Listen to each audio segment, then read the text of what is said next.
We talking about practice. On After Hours, the biggest meltdowns in sports history. Playoffs? You kidding me?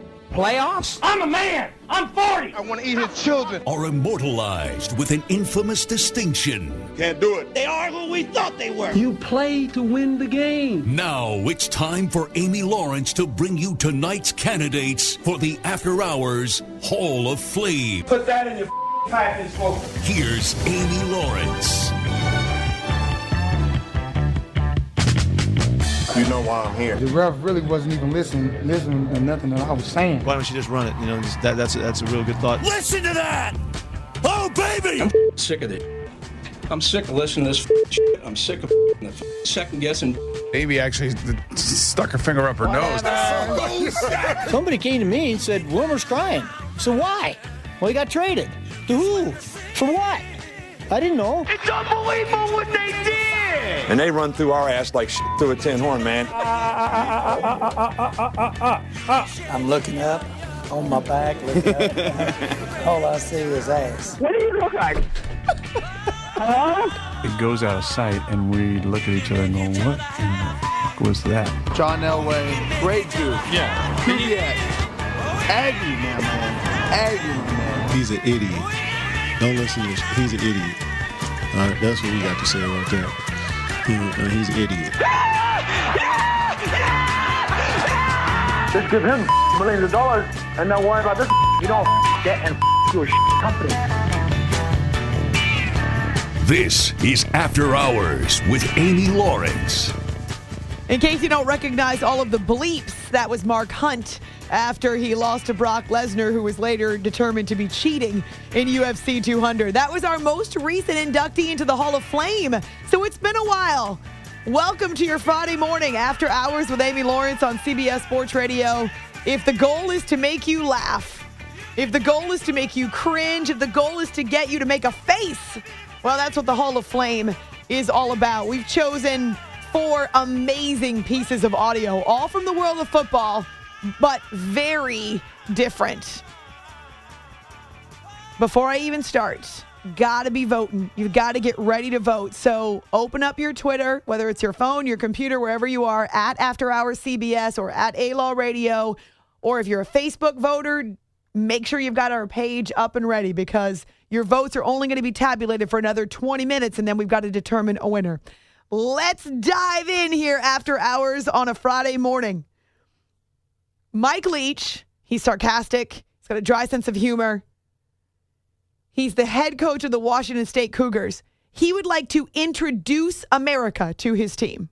It's not whether you win or lose. It's like the team that wins is the one that has the most fun. You know, that crap like that. You know, all this stuff that's contaminated America where they give every kid a trophy and they don't keep score in Little League anymore. You know, if you want to be nice to them and all this kumbaya crap, I mean, that doesn't work. This business of, you know, pretending we're playing hard and we're not, pretending we're playing as hard as our opponent and we're not. I got receivers running routes that don't even resemble anything we teach.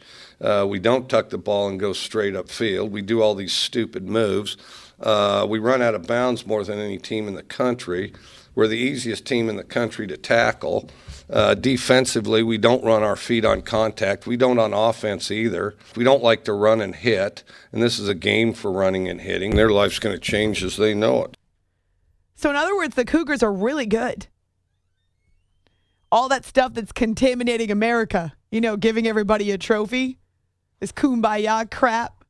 We're the easiest team in America to tackle. We don't like to run and hit in a game in which running and hitting is really important. We run out of bounds more than any team in the country. I mean, that is classic Mike Leach. If you know anything about his tenure, his mouth frequently gets him into trouble, but he doesn't care. I mean, welcome to the world of Mike Leach, where he says it like it is with a bit of salt. So for the Hall of Fame, that's your first candidate. Now, the other 3 come from the NFL. Mike Leach tells you everything. Bill Belichick tells you a whole lot of nothing. All right, so don't ask him about Tom Brady playing in the 4th preseason game. Don't ask him about Tom Brady banners in the stadium. You can't take insurance out on players. mean, you play football, you play football. I don't know how you get better playing football without playing football. I mean, you stand around and talk about it all day. I don't think that really makes you a better player. So, preparation for Miami, I've been talking about Miami. Been working on Miami. Don't do concerts, don't do banners, don't do parking, don't do concessions. Just try to coach the team. I find him so amusing. He's delightful. We're going to stand around and talk about it all day. You either play football or you play football. I don't know how you get better at playing football if you don't play football. I don't know how you get better playing football without playing football. You play football. I don't know how you get better playing football without playing football. We've gotten so much mileage. Been working on Miami. We've gotten so much mileage out of Bill Belichick. It is epic. He is epic. Just in general, he's epic. He's also the antithesis of Rex Ryan. Now, the next piece of audio, a preseason tirade from Rex Ryan that was just released as part of a documentary called Rex and Rob Reunited about the Ryan brothers coaching together in Buffalo. It's even funnier now after the Bulls have started out 0-2 and you see the product that they have on the field. First things first, everything's questioned. I forgot how to f***ing coach. You know, hell, the players don't respond to Rex. He doesn't know what the f*** he's doing anymore. So that puts a massive chip on my shoulder. Every one of us in here has something to prove. People are going to see. They're going to see who the hell the Buffalo Bills are. The best revenge is massive success. Don't be afraid of it. I don't give a shit. Who knows it? Here we are. Here the f*** we are. Do we have work to do? You're damn right. We got a load of work to do to get there.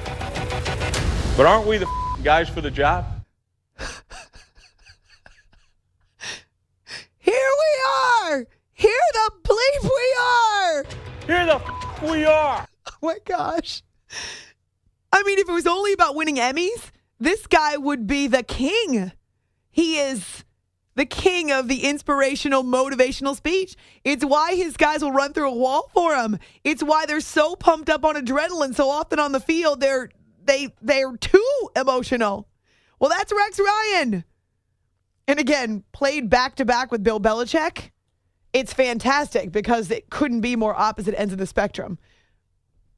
I'm telling you, that's a classic Hall of Fame rant. So door number 1, Mike Leach. Door 2, Bill Belichick. Door 3, Rex Ryan. Door 4, he needs no introduction, Kevin Harlan. Hey, somebody has run out on the field. Some goofball in a hat and a red shirt. Now he takes off the shirt. He's running down the middle by the 50. He's at the 30. He's bare-chested and banging his chest. Now he runs the opposite way. He runs at the 50. He runs at the 40. The guy is drunk, but there he goes. The 20. They're chasing him. They're not going to get him. Waving his arms. Bare-chested. Somebody stop Look that out, man. here comes the blue coat, Oh, Kevin. they got him. Here They're comes coming the blue from the coats. left. Oh, and they tackle him at the 40-yard line. Oh, that was the most exciting thing to happen tonight. That is the best part.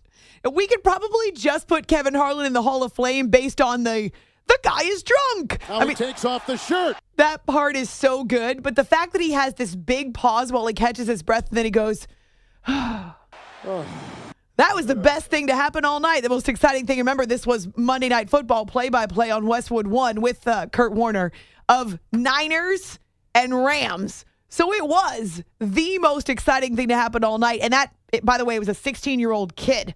That 16-year-old kid whose dad was with him ran more yards in that one streak through the stadium than did the Niners, or not the Niners offense, sorry, the Rams offense.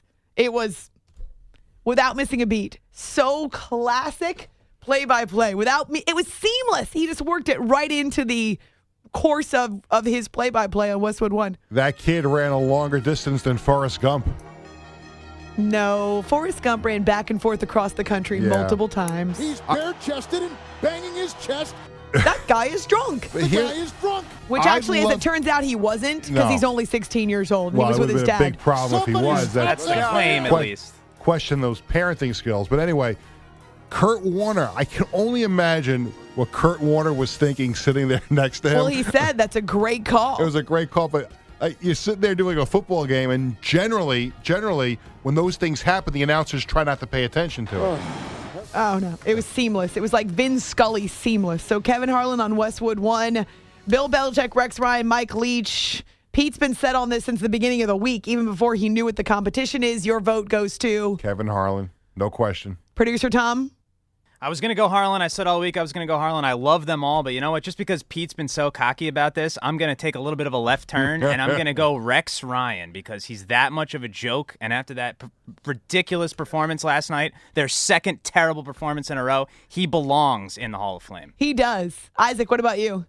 It hits home with me, so I'm going to go with Mike Leach because of this participation trophy age we're in. So, yeah. He contaminated America. The kumbaya crap.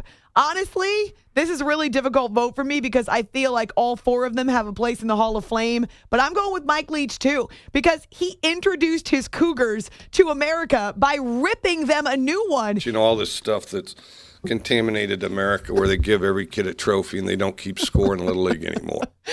Then he goes on to say, we're running routes that resemble nothing like what we're teaching. We're the easiest team to tackle in America. So, in my opinion, that was classic Hall of Fame. But again, all four of them would be worthy candidates.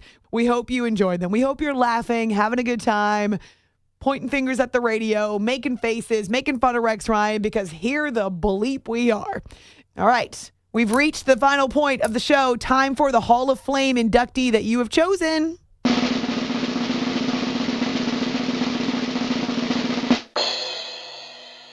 Third and 4, looks into the nickel of San Francisco in the secondary. Hey, somebody has run out on the field. Some goofball in a hat and a red shirt. Now he takes off the shirt. He's running down the middle by the 50. He's at the 30. He's bare-chested and banging his chest. Now he runs the opposite way. He runs at the 50. He runs at the 40. The guy is drunk, but there he goes. The 20. They're chasing him. They're not going to get him. Waving his arms, bare-chested. Somebody stop Look that out, man. here comes the blue coat, Oh, Kevin. they got him. Here They're comes coming the from blue the coats. left. Oh, and they tackle him at the 40-yard line. Oh, that was the most exciting thing to happen tonight. I tell you what, that was a great call on your part. That was a great call. Timothy says on Twitter, Kevin Harlan is a national treasure. Well, that play-by-play gem not only goes into the Hall of Fame, but it is a classic that we will be listening to for years.